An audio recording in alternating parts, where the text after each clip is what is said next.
मित्रों, राधे राधे, जय श्री कृष्ण। भगवान श्री कृष्ण की जन्माष्टमी महापर्व की आप सबको बहुत बहुत शुभकामनाएं। माँ भगवान प्रभु श्री कृष्ण के अगर हम बात करें तो ठाकुर जी को प्रसाद का भोग कैसे लगाएं, खासकर हमारे श्री कृष्ण जन्माष्टमी पर ठाकुर जी को भोग लगाने के लिए विभिन्न सामग्री का प्रयोग किया जाता है। सर्वप्रथम जो ठाकुर जी को सबसे प्रिय है माखन मिश्री, उनका भोग लगाएं। फिर फल, ठाकुर जी को फल जो है अति प्रिय है।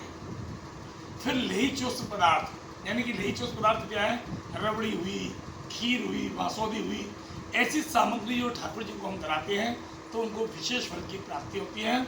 और साथ ही हमारे घर में प्रभु को भोग धराने से संतान उत्पत्ति और धन समृद्धि आयु की प्राप्ति होती है। बात करते हैं कि ठाकुर जी के जन्मोत्सव पर खीरे का क्या महत्व है।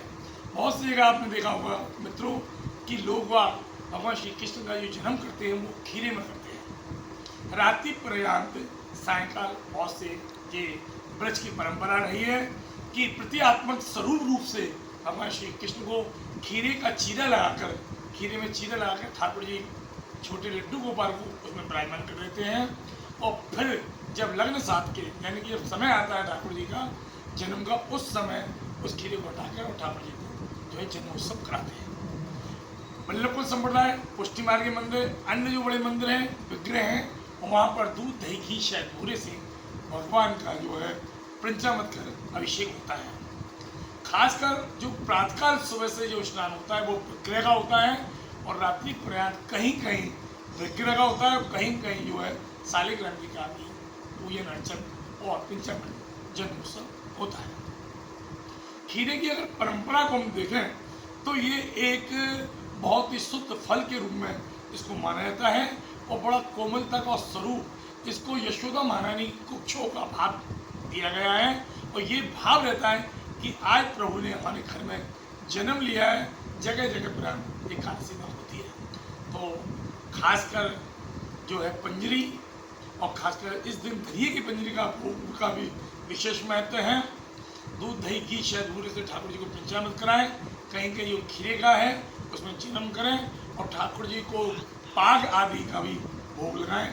इसमें पाग का भी बड़ा महत्व माना जाता है। जो गोले की गिरी का जो पाग होता है वो एक दिन पूर्व जो है इसको तैयार करके ठाकुर जी को अंगीकार कराया जाता है, यानी कि इनको भोग धराया जाता है। रात्रि ब्रह्म जो है जन्म के समय जो है ठाकुर जी को जो है प्रसाद का भोग धराया जाता है।